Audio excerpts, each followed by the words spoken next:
how can we make our children realize how dangerous this is?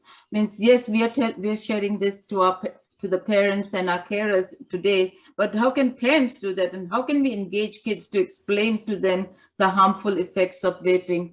Would you like to continue on this, Vikram, first? And then I open it out to the others. Sure. I guess the one kind of thing that's really important, I think, is really gaining an understanding of why your child or your young person is vaping, and if they've got any accompanying beliefs, if they think it's harmless or that there's benefits to vaping. And then, if you don't ask, they won't necessarily tell. And so having that open conversation is important, and then you can address the reasons behind it and explain the harmful effects of vaping. Okay. Any other panelists want to answer that question as well? Add on? Matthew? Okay, I put in the chat. Look, I think you got to convince kids, and I've had more than my share, that they're being duped by the pro-vaping people who say they're harmless. They're being duped by the corner store who's selling it. They don't give a damn about the welfare of the kids.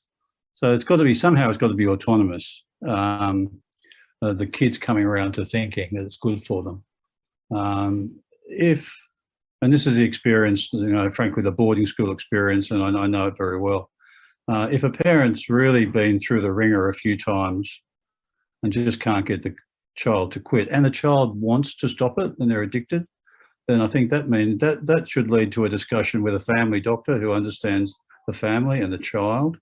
And then maybe that interaction might lead to nicotine replacement therapy. I mean, this is a serious addiction, and it's not going to go away whenever they can access it. So I think the kids will have to get to a tipping point collectively and say, look, we're too smart to be duped by these guys. And really, it's the essence of Chinese sewers that's going into these vapes. They have no idea what's in it. The other thing I'd suggest is break open one of these and show your child what's in it.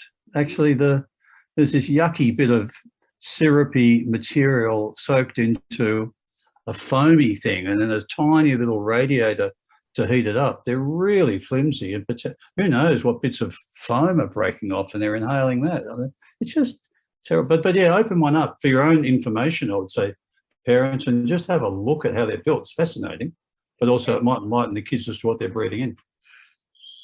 You listening? Yes, Renee? I just wanted to say that the workshops we've been doing with adolescents, they are, as Matthew said, absolutely outraged by the fact that they're being manipulated, that the flavours have been there to suck them in, and that the nicotine's there to keep them going and become dependent on it. And many of our very young vapers or people or kids interested in vaping, we're talking about years 7-year-olds, years 3, 4 and 5 in primary school, about being sucked into doing this for the rest of your life, let alone having to buy it. They're absolutely outraged by it, and that is a real good hook to hang your hat on, as Matthew was saying. Absolutely true. They don't like being manipulated, and that's a really good hook. Can I just add one small thing, or it's actually a rather large thing, and that some of the younger vapers that we've been seeing and talking to are doing it every day and are doing it at home alone. Don't always assume that this is a group thing, that there's a peer group pressure involved here where they're doing it together with others.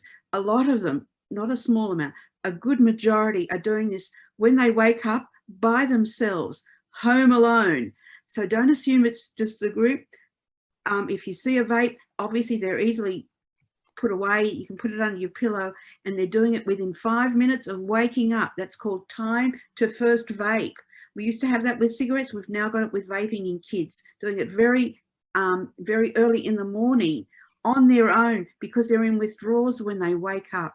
So please be mindful of potentially finding them around the house under the pillow, and being aware just how addictive it is, and negotiating and describing and discussing that addiction with that young person. Thank you, Renee.